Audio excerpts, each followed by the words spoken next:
자, 그럼 등비급수에 대해서 알아보겠습니다. 등비급수는 뭐냐면 이 급수로 등장하는 수열이 등비수열인 경우, 그러면 등비수열의 합이 되겠죠. 무한히 더해져 나가는 등비수열의 합, 이걸 우리가 등비급수라고 하고, 얘는 시그마 n은 1에서 무한대까지 일반항이 AR의 n-1승이다 이렇게 표현되겠죠. 등비수열의 일반항으로. 등비급수는 이런 것이다 라는 것과 등비급수의 수렴과 발산을 한번 따져보면, 우리가 자, 수열이 등비수열인 경우에 리미트 n이 무한대로 갈 때 n항까지 합 Sn에 대해서 이게 등비급수의 수렴과 발산을 따지는 기준이죠. 이게 리미트 n이 무한대로 갈 때 Sn이 얼마냐 이렇게. 자, 그럼 이거 보면 첫 번째 R이 1인 경우에는 Sn은 어떻게 됩니까? NA가 되는 거죠. NA.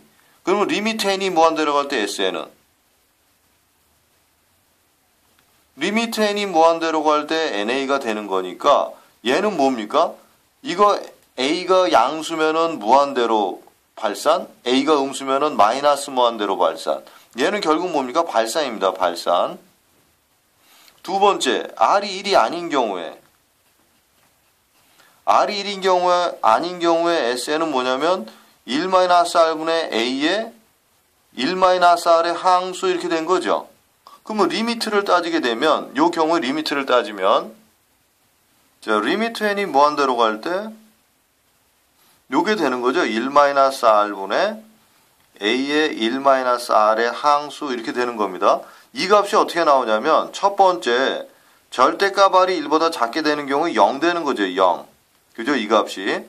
이게 0 되기 때문에 이 SN, 리미트 SN은 얼마 됩니까? 1-R분의 A라는 결론이 나옵니다. 두 번째 절대값 R이 1보다 큰 경우는 어떻게 됩니까? 얘가 발산하죠. 발산. 그러니까 이 전체는 발산을 하게 되는 겁니다. 그 다음에 R이 1인 경우는 여기서 했고 발산으로. 자, 세 번째 R이 마이너스 1인 경우엔 얘가 진동하죠. 진동. 그러니까 이게 발산입니다.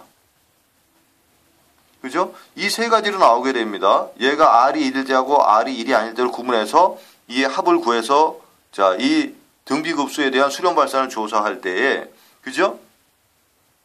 결론적으로 등비급수가 수렴하는 경우는 이거 한 가지입니다. 절대값 R이 1보다 작을 때 그 수렴값이 1-R분의 A다. 이거 하나만 수렴하고 나머지는 모두 발산이라는 거죠. 그래서 여기서 잘 보게 되면 첫 번째 항이 0이 아닌 경우에 등비급수는 절대값 R이 1보다 작을 때 수렴하고 그 합이 1-R분의 A다. 굉장히 많이 사용하는 식입니다. 앞으로. 나머지 절대값 R이 1보다 크거나 같다는 얘기는 1일 때, 마이너스일 때, 클 때 모두 발산이라는 거죠. 그죠? 그러니까 등비급수가 수렴하는 경우는 절대값 R이 1보다 작을 때입니다. 얘는 뭡니까? R이 마이너스에서 1 사이가 되는 거죠. R이 마이너스 1보다 크고 1보다 작다. 등호는 들어가지 않습니다. 수열의 극한에서는 수렴하는 경우에 등호가 들어갔는데 급수에서는 등호가 들어가지 않는다는 거 굉장히 중요합니다. 이거. 그죠? 헷갈리지 말고. 자, 그럼 예를 들어서 이제 이게 어떨 때 많이 쓰이게 되냐면 예를 들어서 자, 등비급수가 이렇게 나왔습니다. 1 더하기 2분의 1 더하기 2분의 1의 제곱 더하기 2분의 1의 3승 더하기 이렇게 계속 나가는 놈. 이놈의 합을 구하라. 이 등비급수가 수렴하냐 발산하냐 그 합을 구하라. 그럼 얘는 뭡니까? R이 2분의 1이죠.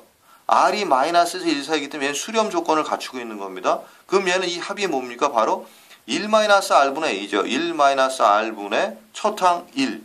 이 합이 이거라는 거죠. 그럼 얘는 뭡니까?